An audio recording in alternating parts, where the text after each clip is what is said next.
बताता हूँ यदि किसी को चाहिए।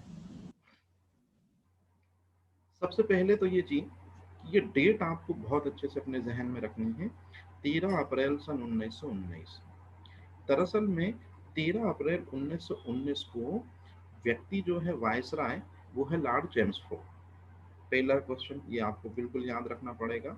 अच्छा, दूसरी चीज, जगह है पंजाब का अमृतसर। और पंजाब के अमृतसर में जनरली जो अप्रैल का महीना है, यहाँ पर लगता है बैसाखी का मेला। तो जनरली जो बैसाखी का मेला है वो कहाँ पर लगा भैया जी? तो वो लगता है पंजाब के अमृतसर में। अब ध्यान से समझिएगा। तो जैसे ही पंजाब के अमृतसर में लगा बैसाखी का मेला, साथ ही साथ में उस मेले में ज्यादातर लोग आएंगे, लेकिन कुछ लोग ऐसे आए जो डॉक्टर सतपाल और सैफुद्दीन किचलू, जो हमने पढ़ा था कि रामनवमी के दिन जुलूस जो निकला था, उसमें ये दोनों व्यक्ति जो हैं इनको गिरफ्तार कर दिया गया था जब ये रोलेट एक्ट का विरोध कर रहे थे। तो सैफुद्दीन किचलू याद रखना और डॉक्टर सतपाल, ये दोनों जब रोलेट एक्ट का विरोध कर रहे थे तब इनको गिरफ्तार कर लिया गया। तो इन दोनों की गिरफ्तारी जो है वो जायज नहीं है बल्कि नाजायज है। इसी चीज को लेकर अमृतसर के जलियांवाला बाग में क्या होती है, एक आम सभा होती है। याद रखना ये चीज, ये बहुत इंपॉर्टेंट है कि जलियांवाला बाग का आयोजन या जलियांवाला नरसंहार में पहले तो क्राउड आई क्यों, तो ये दो लोगों की गिरफ्तारी का विरोध करने। अब चलते हैं अंग्रेजी अधिकारियों की तरफ। उस समय पंजाब का जो गवर्नर है, नाम है माइकल ओ डायर। याद रखना ये बड़ी पोस्ट का व्यक्ति है और इसी के दिशा निर्देशन में कार्य करेगा जनरल डायर। कई लोगों को भारी कंफ्यूजन होती है। तो जो बड़ा अधिकारी है वो माइक ओ डायर है और जो छोटा अधिकारी है उसका नाम है जनरल डायर, जिसका नाम है रेगिनाल्ड डेक्स डायर। तो रेगिनाल्ड डेक्स डायर जो है, इसने क्या किया कि मेले में जितने भी लोग आए हैं उन पर दनादन फायरिंग करनी शुरू कर दी। अब मेरी बात ध्यान से सुनना, फायरिंग इसने की है, ये है व्यक्ति फायरिंग के लिए उत्तरदायी। और इस व्यक्ति ने दरअसल में क्या किया है, आदेश दिया है। और जिस व्यक्ति ने बताया कि जलियांवाला बाग जो है, याद रखना इसमें 4 गेट थे, 1 2 3 4।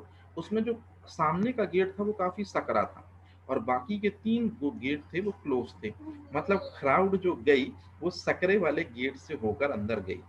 तो जिस व्यक्ति ने ये इंफॉर्मेशन दी ब्रिटिश सरकार को, मतलब माइकल ओ डायर को, कि सर जलियांवाला बाग जो पंजाब के अमृतसर में है, वहां पर दरअसल में बहुत सारे क्रांतिकारी एकत्रित हो रहे हैं, जबकि मेले में जनरली भीड़ आती है, तो भीड़ एकत्रित हो रही थी। लेकिन व्यक्ति का नाम है हंसराज, इसने थोड़ा सा डिसपॉइंटेड तरीके से बात बताई। यहाँ क्रांतिकारी एकत्रित हो रहे हैं, सैफुद्दीन किचलू और डॉक्टर सतपाल की गिरफ्तारी के विरोध में, और कुछ बड़ा करने वाले हैं, तो आप प्लीज वहां पहुंच जाओ और उन क्रांतिकारियों को क्या करो, मजा चखाओ। तो इसलिए दरअसल में हंसराज व्यक्ति ने साथ दिया है। किसका साथ दिया है? माइकल ओ डायर का। तो माइकल ओ डायर ने फिर उनको भेजा कि जाओ तुम जनरल डायर के साथ जाओ, और जनरल डायर के साथ जाकर इसी हंसराज नामक व्यक्ति ने सारी की सारी रूपरेखा बताई कि सर आप एक काम करो, यहाँ से 10-15 सिपाहियों के साथ अंदर चलो, इसी गेट को यदि आप ब्लॉक कर देते हो तो निश्चित रूप में फिर कोई भी बाहर नहीं आ पाएगा, और इस तरह से आप जो अंदर लोग हैं उनको मजा चखा पाओगे। तो याद रखना ये भी पूछा जाता है कि किस व्यक्ति का हाथ था, हंसराज नामक व्यक्ति का हाथ था। अच्छा, जलियांवाला बाग ये कभी जल्ली नामक व्यक्ति की संपत्ति हुआ करता था। ये भी एक छोटा सा क्वेश्चन है जिसको आप याद रखना। अब हुआ क्या, आगे के बारे में तो आपको पता है कि जैसे ही पुलिस अंदर जाती है और जनरल डायर जो है वो धनादन धनादन फायरिंग का आदेश दे देता है। क्यों? क्योंकि उसको ऐसा लगता है कि अंदर क्रांतिकारी बैठे हैं। जबकि ये चीज आपको भी पता है कि मेले में जनरली भीड़ आती है, लोग आते हैं सामान को लेने के लिए, जो दैनिक जरूरतें होती हैं उनको पूरा करने के लिए। अब मेरी बात ध्यान से सुनना, एक व्यक्ति की एंट्री होती है जिसका नाम है सरदार उधम सिंह। सरदार उधम सिंह वो व्यक्ति है कि जिस समय जनरल डायर जो है गोलियां चला रहा था, तो सरदार जो ऊधम सिंह है वो लोगों को क्या कर रहा था, पानी पिला रहा था।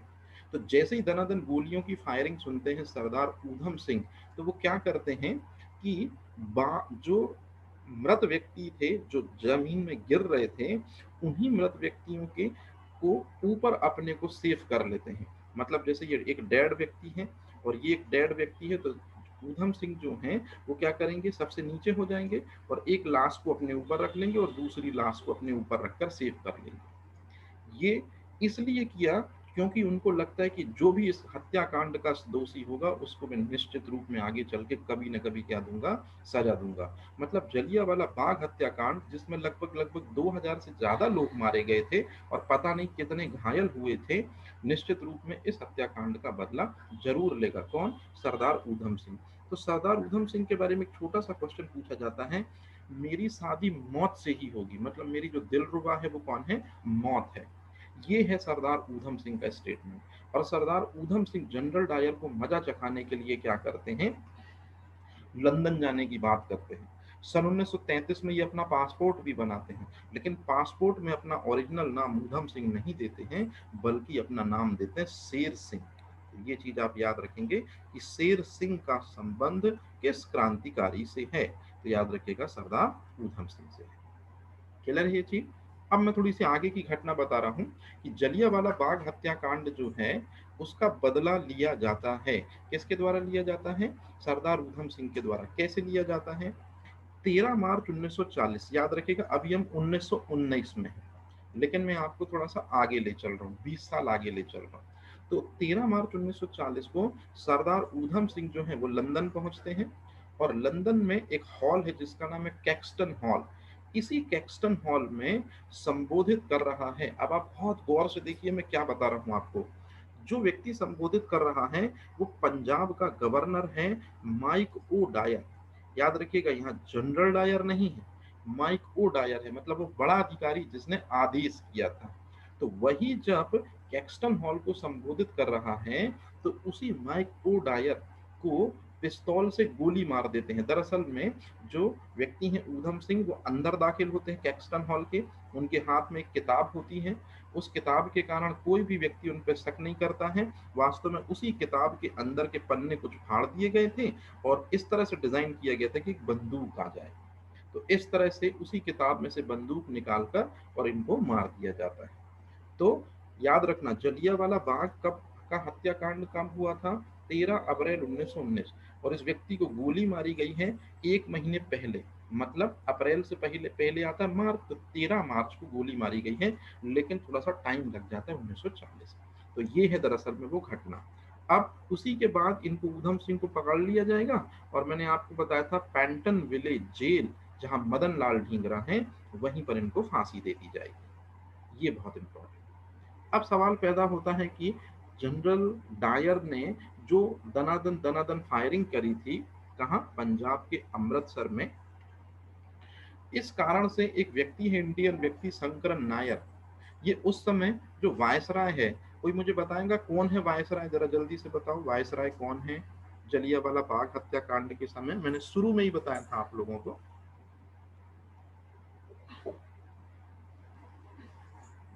Lord Chelmsford. तो याद रखना लॉर्ड चेम्सफोर्ड जो वायसराय हैं ये दरअसल में इन्हीं की परिषद जो होती है उसी परिषद में ये शंकरन नायन का काम करते हैं।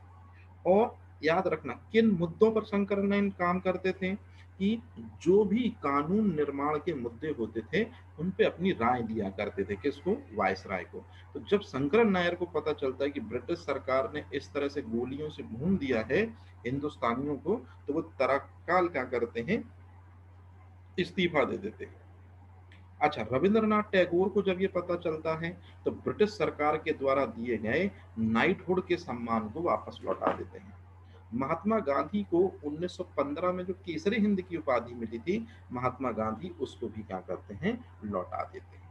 तो कहने का मतलब है कि इंडियन लोगों के द्वारा ये जो सम्मान है वो ब्रिटिश सरकार को सहर्ष लौटा दिए जाते हैं कि जब आप हमारी क्या नहीं कर रहे हैं, इज्जत या तवज्जो नहीं कर रहे, तो हमको आपका सम्मान नहीं चाहिए। अच्छा, इंडियंस लोगों का गुस्सा लगातार बढ़ता जाता है कि इस तरह का अंधाधुंध फायरिंग क्यों कर दी और वहां तो कोई क्रांतिकारी नहीं था। तो फाइनल में इंडियंस लोगों के दबाव के चलते या इंडियन लोगों के गुस्से को देखते हुए ब्रिटिश सरकार एक नाटक करती है। लॉर्ड हंटर एक व्यक्ति है उसको अध्यक्ष बनाती है, 1 अक्टूबर 1919 को, याद रखना, और 2-4 सदस्य और इस तरह से हो जाता है हंटर आयोग का गठन। आपसे एमपीपीएससी प्री पूछता है हंटर आयोग का गठन क्यों हुआ, तो याद रखना जलियांवाला बाग हत्याकांड की जांच के लिए हंटर आयोग का गठन हुआ था। अब हंटर आयोग में निश्चित रूप में लॉर्ड हंटर अध्यक्ष है, लेकिन इसमें कुछ अंग्रेज अधिकारियों को भी शामिल किया जाएगा। 5 अंग्रेज अधिकारी हैं। ये यूपीएससी में ऐसे क्वेश्चन पूछे जाते हैं, याद रखना। परंतु 3 इंडियन लोगों को भी इस कमेटी में जगह दी गई ताकि निष्पक्षतापूर्ण जांच हो सके। वो कोई और नहीं, चमनलाल सीतलवाड़, सर जगनारायण और साहबजादा सुल्तान। तो आपसे क्वेश्चन पूछा जाएगा कि जलियांवाला बाग हत्याकांड में कौन से इंडियन व्यक्ति हैं, तो ये चीज आपने याद रखनी है। चमनलाल सीतलवाड़, जग नारायण और साहबजादा सुल्तान। अब इन लोगों ने क्या किया कि देखो हंटर आयोग का गठन हुआ 19 में। अभी निश्चित रूप में समिति जांच करना स्टार्ट करेगी। तो समिति जांच करना स्टार्ट करेगी तो 1 साल लगभग लगभग उनको लग जाएगा। मार्च 1920 में वो रिपोर्ट प्रस्तुत करेगी। अब वो रिपोर्ट में क्या लिखा है कि पंजाब के जो लेफ्टिनेंट गवर्नर हैं माइकल ओडायर वो निष्पक्ष हैं। ये देखो पहली चीज। दूसरा, जो जिस व्यक्ति ने गोली चलाई, याद रखना जिसने आदेश दिया वो निष्पक्ष है, और जिसने गोली चलाई मतलब जनरल डायर, उनका पूरा नाम है रेगुनाल्ड रेक्स डायर। निश्चित रूप में इसने क्या किया है, बल प्रयोग किया है, बहुत ज्यादा गोलियों की बौछार करवाई। लगभग इतने राउंड फायर हुए हैं, याद रखना 1650। तो इसका सीधा सा मतलब है कि गोली 1500 लोगों के सीने के तो पार हुई होगी। परंतु ये जो कार्य किया है ये बड़ा गलत है, लेकिन इससे ब्रिटिश सरकार के प्रति निष्ठा जागती है इस व्यक्ति की। मतलब कहीं ना कहीं कर्तव्य निष्ठा के द्वारा किया गया ये कार्य, हालांकि गलत है लेकिन निष्ठापूर्ण कार्य है। अच्छा, एक ब्रितानी अखबार है, ब्रितानी मतलब ब्रिटेन को कहते हैं, वो जो है जनरल डायर को तो ब्रिटिश साम्राज्य का रक्षक बता देता है, साथ ही साथ में ब्रिटिश साम्राज्य का शेर भी बता देता है, और साथ ही साथ 2600 पाउंड की राशि एकत्रित करवाता है ये समाचार पत्र कि हमारे शेर, हमारे साम्राज्य के रक्षक के सम्मान में 2600 पाउंड इकट्ठे होते हैं, और साथ ही साथ एक मान की तलवार उनको भेंट कर दी जाती है। मतलब जो हत्यारा है उसको क्या किया जा रहा है, सम्मानित किया जा रहा है। अब आप ध्यान से सुनना, इंपॉर्टेंट क्वेश्चन। हंटर समिति जो बनी वो ब्रिटिश सरकार ने बनवाई, परंतु भारतीय राष्ट्रीय कांग्रेस ने भी जलियांवाला बाग हत्याकांड की जांच के लिए एक आयोग की स्थापना करना उचित समझा, और जिसका अध्यक्ष बनाया गया उस व्यक्ति को जिसने बीएचयू की स्थापना करी। तो जी हाँ, वो कोई और नहीं बल्कि कौन है, पंडित मदन मोहन मालवीय जी हैं। तो पंडित मदन मोहन मालवीय जो है वो व्यक्ति है जिसको हेड बनाया गया जलियांवाला बाग हत्याकांड का की जांच करने के लिए। और याद रखना ये कांग्रेस ने दरअसल में एक आयोग बनाया जिसके अध्यक्ष बने। हालांकि इसमें सदस्य भी हैं गांधी जी और मोतीलाल नेहरू, लेकिन ये उतना इंपॉर्टेंट नहीं। अब आता मोस्ट इंपॉर्टेंट, जलियांवाला बाग नरसंहार के विरोध में एक व्यक्ति है, याद रखिएगा, सी आर दास देश बंधु हैं, देश बंधु सी आर दास। लेकिन मैं यहां पर दीन बंधु बोल रहा हूं, दीन बंधु सी एफ एंड्रूज। ये क्वेश्चन है कि दीन बंधु की उपाधि किसे दी जाती है, तो आंसर है सी एफ एंड्रूज, एक अंग्रेज अधिकारी है। और अंग्रेज अधिकारी होने के बावजूद भी उसका स्टेटमेंट इंडियन लोगों के प्रति समर्पण वाला है कि जलियांवाला बाग हत्याकांड दरअसल में ब्रिटिश सरकार ने जानबूझकर की गई क्रूर हत्या है। मतलब ये ब्रिटिश सरकार को दोषी ठहरा रहा और ब्रिटिश सरकार का ही हिमायती है, इसलिए ये इंपॉर्टेंट है। वहीं जो एक व्यक्ति है जिसका नाम है मॉन्टेक्यू, ये उस समय भारत राज्य सचिव हैं। तो भारत राज्य सचिव जो हैं इन्होंने जलियांवाला बाग हत्याकांड को सही ठहराया कि दरअसल में उन क्रांतिकारियों का जो अंदर बैठे थे डॉक्टर सतपाल और सैफुद्दीन किचलू की गिरफ्तारी के विरोध में, इनका यही हस्ल होना था, मतलब ये निवारक हत्या थी। तो इस तरह से ये स्टेटमेंट दिए जाते हैं। अब इसके बाद आते हैं 1918, कांग्रेस का दूसरी बार विभाजन होगा। याद रखिएगा 1907 में पहली बार कांग्रेस सूरत अधिवेशन में विभाजित हुई थी। कि नरम दल और गरम दल में क्यों विभाजित हुई थी, मैंने आपको बताया था स्वदेशी आंदोलन किस तरह से चले, इसको लेकर नरम दल और गरम दल में बात दिक्कतें थी।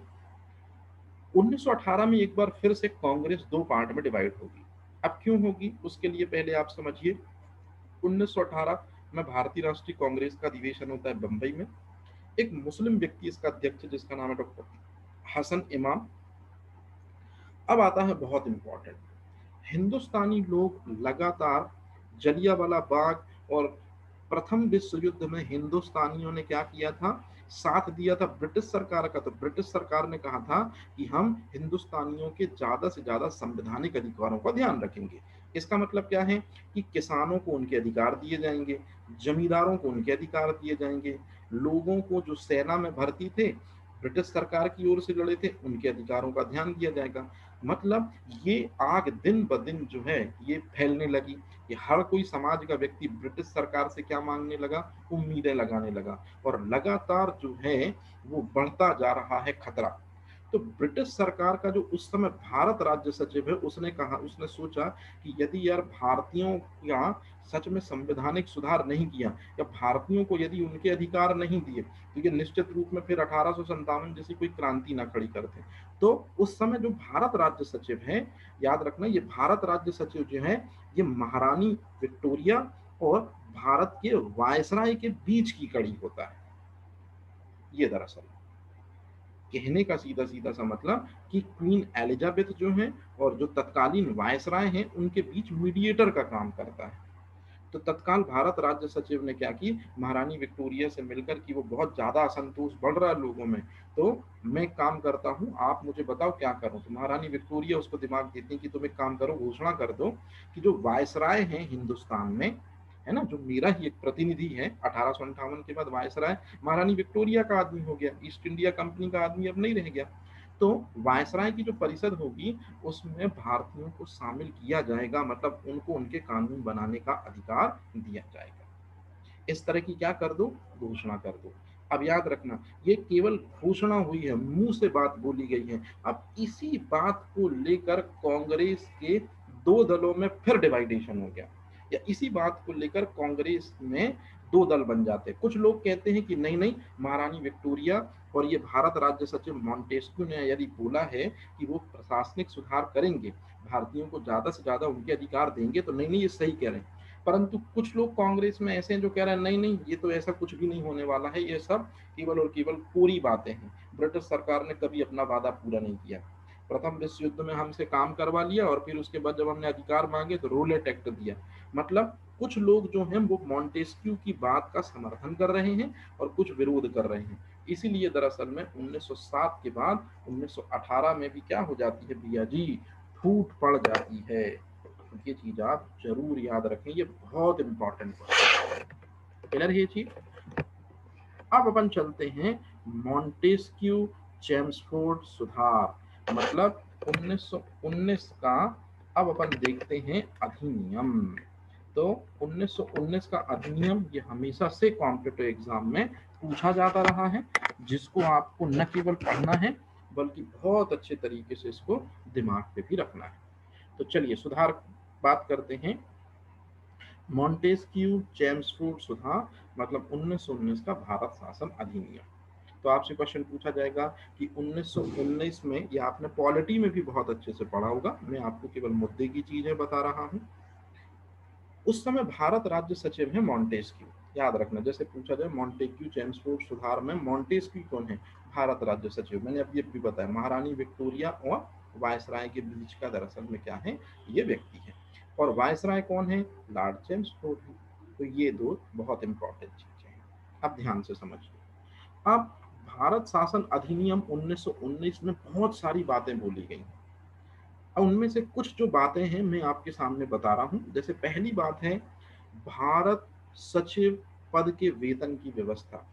दरअसल में जो भारत राज्य सचिव का पद है, याद रखिएगा, ये 1858 अधिनियम जो महारानी विक्टोरिया ने दिया था, जिसको लॉर्ड कैनिंग ने इलाहाबाद में पढ़कर सुनाया गया था, उसके अंतर्गत ये पद बनाया गया था भारत राज्य सचिव का।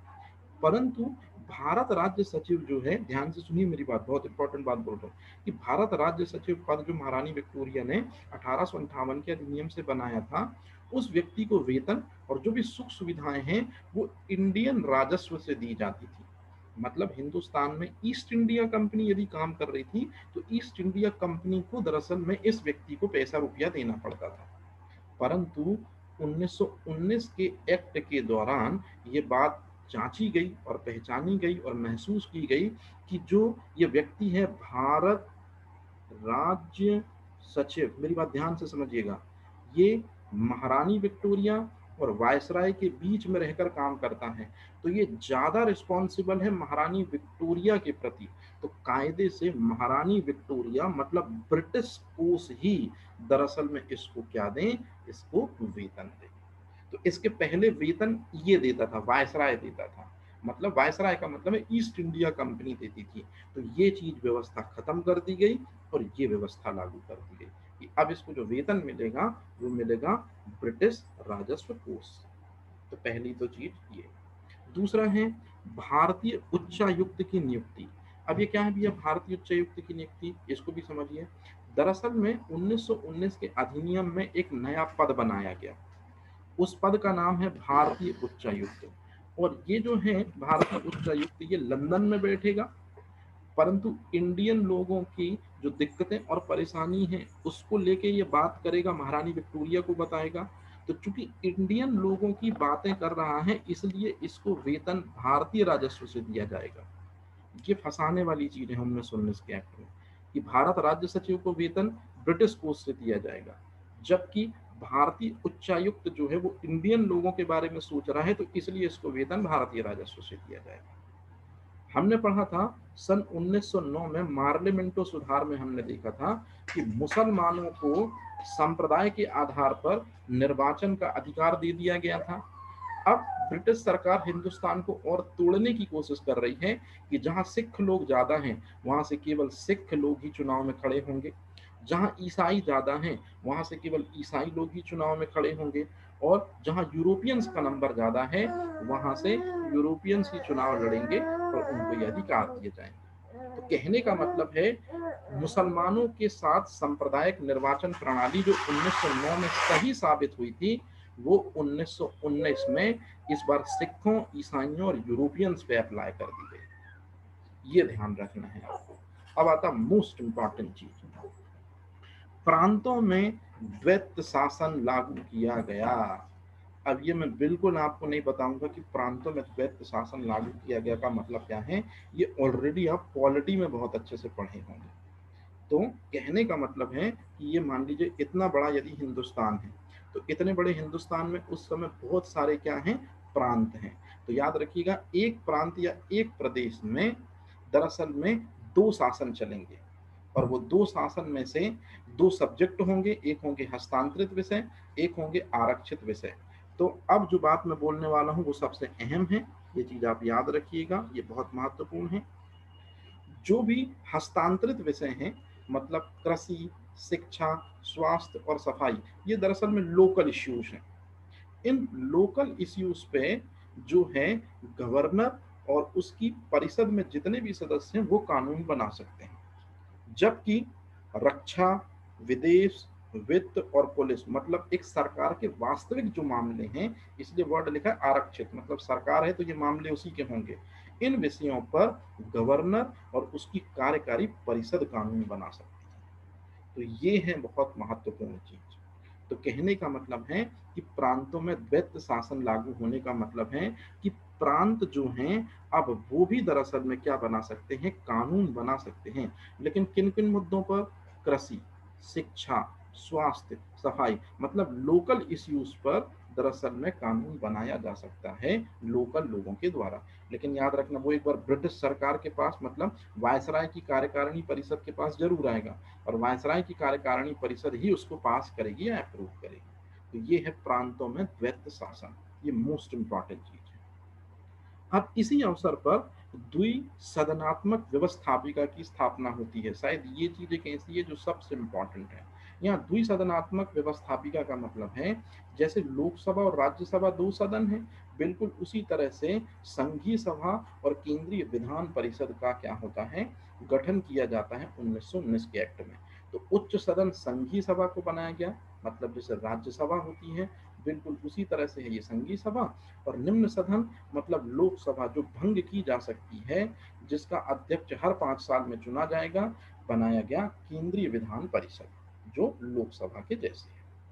फिर इसके बाद में केंद्रीय बजट और ये कोई भी मतलब नहीं, ये बहुत इंपॉर्टेंट है। महिलाओं को वोटिंग का अधिकार, मतलब जब भी महिलाएं यदि चाहें तो वो केंद्रीय विधान परिषद में जा सकती हैं, अपनी बात रख सकती हैं। तो निश्चित रूप में महिलाएं खड़ी भी हो सकती हैं और महिलाएं वोटिंग भी कर सकती हैं। तो पहली बार मत देने का अधिकार महिलाओं को 1919 के भारत शासन अधिनियम या मॉन्टेग्यू चेम्सफोर्ड सुधार से आया था। तो ये चीज आपने याद रखनी। अब अपन चलते हैं 1920 में। 1920 दरअसल में महात्मा गांधी जी जो हैं वो असहयोग आंदोलन शुरू करने वाले हैं। पहली बार सत्याग्रह के प्रयोग को महात्मा गांधी जी जीवंत करने वाले हैं। तो चलिए जरा शुरुआत करते हैं। सबसे पहले आप एक डेट देख रहे होंगे जलियांवाला बाग हत्याकांड को लेकर, 1 अगस्त 1920। दरअसल में 1 अगस्त 1920 वो डेट है जब जलियांवाला, माफी चाहता हूँ, असहयोग आंदोलन की शुरुआत होती है और असहयोग आंदोलन समाप्त हो जाता है 12 फरवरी 1922। मतलब गांधी जी का असहयोग आंदोलन कितने साल चलेगा भैया जी? 2 साल चलता है। तो ये चीज हमको बहुत अच्छे तरीके से याद रखनी है।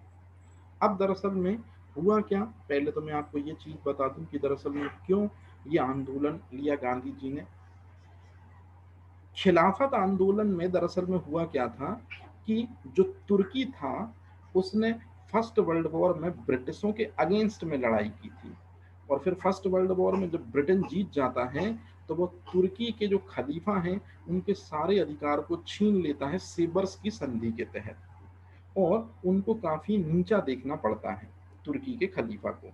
तो जिससे बहुत सारे मुसलमान नाखुश हैं ब्रिटिश सरकार के इस रवैये से कि आपने तुर्की के सुल्तान के सारे अधिकार छीन लिए हैं। और उस समय मुसलमानों के लिए वो तुर्की के सुल्तान का जो पद था वो काफी प्रमुख माना जाता था। तो कहने का मतलब है कि प्रथम विश्व युद्ध की समाप्ति पर मुस्लिम जो है वो नाखुश हैं। अच्छा, वहीं रोलेट एक्ट की घटना घटी, जलियांवाला बाग हत्याकांड की घटना घटी, तो निश्चित रूप में बहुत सारे हिंदू और मुस्लिम भी ब्रिटिश सरकार के रवैये से नाखुश हैं। मतलब हिंदू भी नाखुश हैं और मुस्लिम भी नाखुश हैं। गांधी जी इतना सुनहरा अवसर कैसे चूक जाते? गांधी जी ने बिल्कुल देरी नहीं की, हिंदू और मुसलमानों को साथ लिया और शुरू कर दिया असहयोग आंदोलन। तो असहयोग आंदोलन जब गांधी जी ने शुरू किया उस समय वायसराय हैं लॉर्ड चेम्सफोर्ड। तो ये बात आपको याद रखनी है कि लॉर्ड चेम्सफोर्ड कौन है? वायसराय हैं। और अब असहयोग आंदोलन शुरू किया जाना है। कब शुरू किया जाना है याद रखिएगा, 1 अगस्त 1920 को। अच्छा, भारतीय राष्ट्रीय कांग्रेस का अधिवेशन कब होता है? दिसंबर में होता है। तो तत्काल गांधी जी ने क्या किया कि अगस्त में, तो निश्चित रूप में भारतीय राष्ट्रीय कांग्रेस का अधिवेशन होने में भी टाइम है। और जब तक उस समय की सबसे बड़ी पार्टी कौन थी? मुस्लिम लीग और कांग्रेस। तो कांग्रेस सबसे बड़ी पार्टी थी। तो गांधी जी ने सोचा कि क्यों ना हम किसको बुलाएं, अभी हम कांग्रेस का एक विशेष अधिवेशन बुलाएं, क्योंकि वार्षिक अधिवेशन तो दिसंबर में ही होगा। एक विशेष अधिवेशन बुलाएं और उस विशेष अधिवेशन से मैं ये प्रस्ताव पारित करा लूं कि कांग्रेस की तरफ से इस आंदोलन पे मैं मुहर लगा लूं, क्योंकि बहुत बड़ी पार्टी है कांग्रेस। तो इसलिए 1920 में भारतीय राष्ट्रीय कांग्रेस का अधिवेशन कहाँ पर होता है? कोलकाता में। याद रखना ये विशेष अधिवेशन है। लाला लाजपत राय इसके अध्यक्ष चुने जाते हैं और लाला लाजपत राय कांग्रेस के सभी सदस्यों के साथ क्या कर देते हैं? हामी भर देते हैं कि हाँ, आप असहयोग आंदोलन शुरू कीजिए, कोई दिक्कत होगी, कोई परेशानी होगी तो हम आपकी क्या करेंगे? मदद करेंगे। तो इस तरह की जो घटना है ये दरअसल में कही जाती है विशेष अधिवेशन। याद रखना विशेष अधिवेशन में लाला लाजपत राय अध्यक्ष। और शायद बाल लाल पाल मतलब गरम दल के नेता कभी भी फिर भारतीय राष्ट्रीय कांग्रेस का अध्यक्ष नहीं बन पाएंगे। ये एक सिंगल तरीका था जिस कारण से वो अध्यक्ष बने।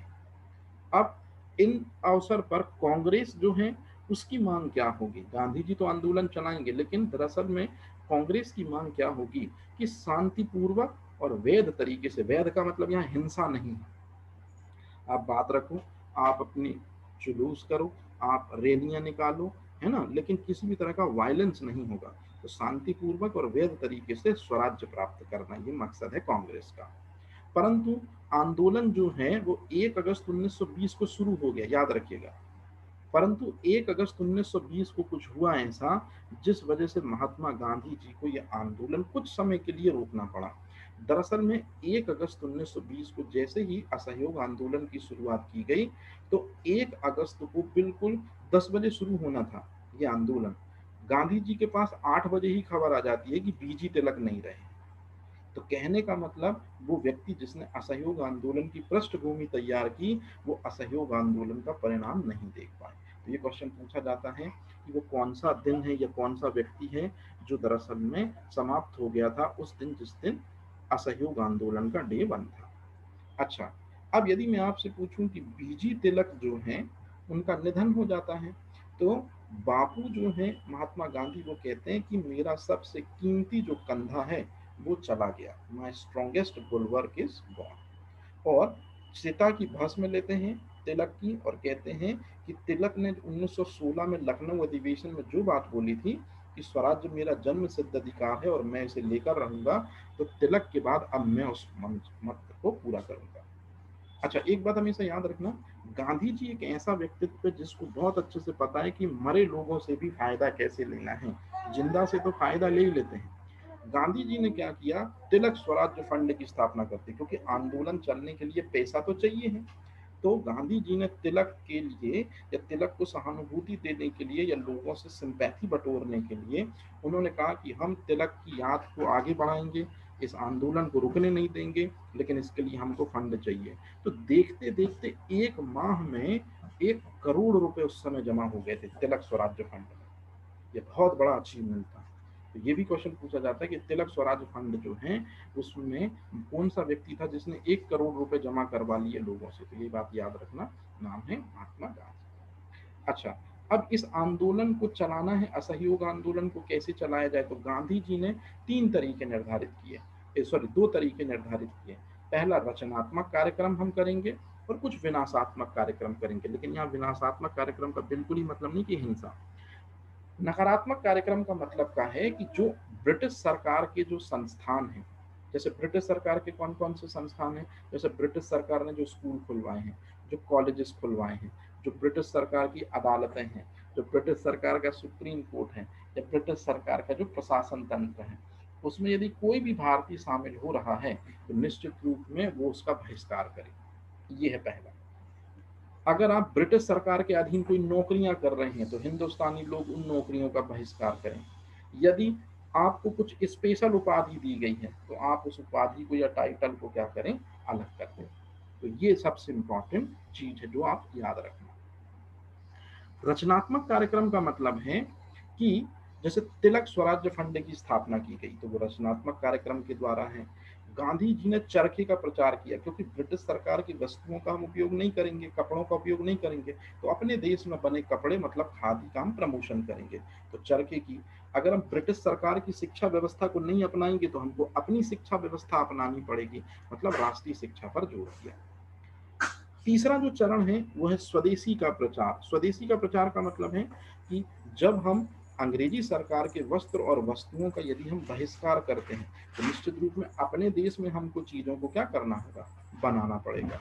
परंतु अब मेरी बात ध्यान से सुनना, हुआ ये कि कई बार जो है जो वस्तुएं या जो वस्त्र यूज के नहीं होते थे ब्रिटिश सरकार के, वो वस्त्रों को लोग अपने घर के बाहर लाते और उनको क्या कर दिया जाता था, जला दिया जाता था। जब ये खबर गांधी जी तक पहुंची तब उन्होंने कहा कि विदेशी वस्त्रों की होली यदि आप जला रहे हो तो यही सही काम है। विदेशी वस्त्रों की होली जलाने को जायज ठहराया और गांधी जी ने कहा कि अब से हम विदेशी वस्त्रों का उपयोग नहीं, हम खादी का प्रमोशन करें। परंतु यही चीज जब रविंद्रनाथ टैगोर तक पहुंची, तो याद करो गीतांजलि के लिए नोबेल पुरस्कार आई थिंक किन्हीं को मिला था।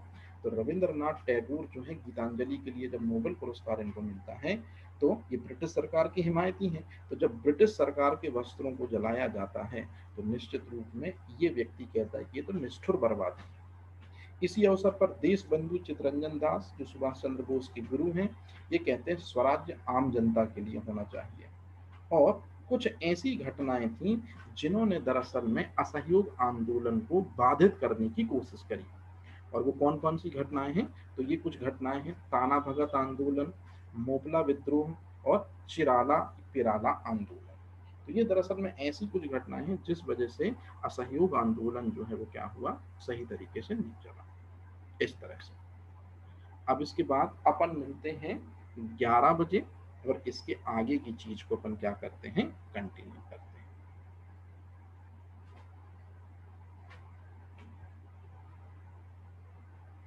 बिल्कुल आराम से ही अपन पढ़ेंगे, है ना, आराम से ही हो जाएंगी सारी चीजें, ऐसे बिल्कुल भी परेशान नहीं होना, सब मैं आपको करा दूंगा।